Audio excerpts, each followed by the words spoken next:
Hello students, myself Dr. Ashish Gupta. I welcome you all in the Textbook Super Coaching. आज हम discussion करेंगे कि अगर CSI net exam qualified अगर आपका हो गया है तो उससे क्या क्या बेनिफिट्स आपको मिल सकते हैं, किस किस डायरेक्शन में आप अपने आप को पहुंचा सकते हैं। उससे पहले अगर आप CSI नेट की तैयारी कर रहे हैं तो आपके लिए एक बहुत ही बढ़िया अपॉर्चुनिटी है। यहां पर चल रही है एक सिलेक्शन मुबारक सेल 20 अप्रैल से 22 अप्रैल तक। इस टाइम ड्यूरेशन में अगर आप CSI नेट का पेड कोर्स परचेज कर रहे हैं तो वो केवल और केवल आपको 5999 पर मिल जाएगा और साथ के साथ आपको 50% एक्स्ट्रा वैलिडिटी मिलेगी। इस अपॉर्चुनिटी को ग्रैब करें, आप एक यूज करें कूपन कोड ASHISHG, तो होपफुली आप जल्दी से जल्द इस अपॉर्चुनिटी का फायदा उठाएंगे और अपनी तैयारी में लग जाएंगे। आओ बात करते हैं कि क्या क्या बेनिफिट CSI नेट एग्जाम को क्वालिफाई करके आपको मिलने वाले हैं। भाई जब आप CSI नेट एग्जाम क्वालिफाई करोगे तो आप इंडिया के reputed institute, research institute, research centre या यूनिवर्सिटीज में PhD में इनरोल कराने के लिए एलिजिबल हो जाओगे। साथ के साथ PhD में इनरोल करा लोगे, गवर्नमेंट आपको फेलोशिप भी दे रही है फॉर द 5 इयर्स, तो आपको एक प्रॉपर गवर्नमेंट फेलोशिप मिलेगी।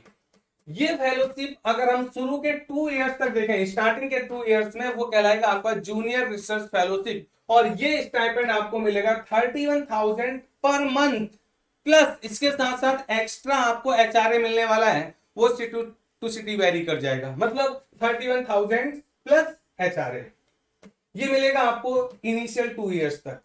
और साथ के साथ यहां पर एडिशनल 20,000 पर ईयर एक एनुअल कंटीजेंसी आपको मिलेगी, वो आपको ध्यान रखना है।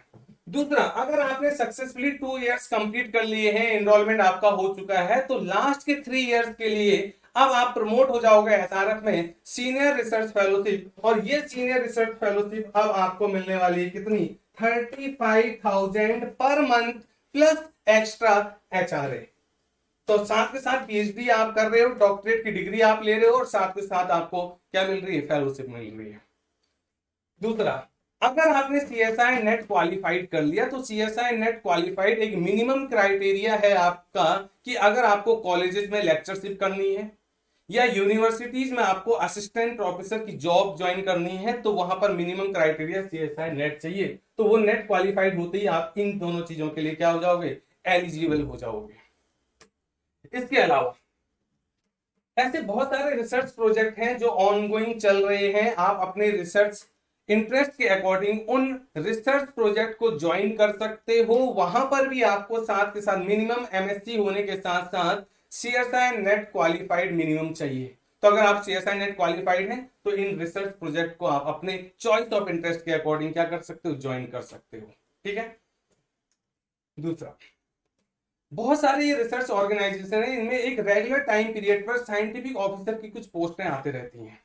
तो इन साइंटिफिक ऑफिसर की जब ये पोस्टें आती तो उनमें कहीं ना कहीं मिनिमम ये CSI नेट क्वालिफाइड होना जरूरी होता है। कुछ पोस्टें MSc बेस पर भी आती हैं और कुछ पोस्टें आपका MSc plus CSI net base पर आती हैं। तो अगर आपको उन पोस्ट के लिए अप्लाई करना है तो आपको मिनिमम ये CSI नेट क्वालिफाई करना होगा। तो आपके पास अगर है ये तो आप आराम से उस पोस्ट के लिए क्या कर सकते हो, अप्लाई कर सकते हो।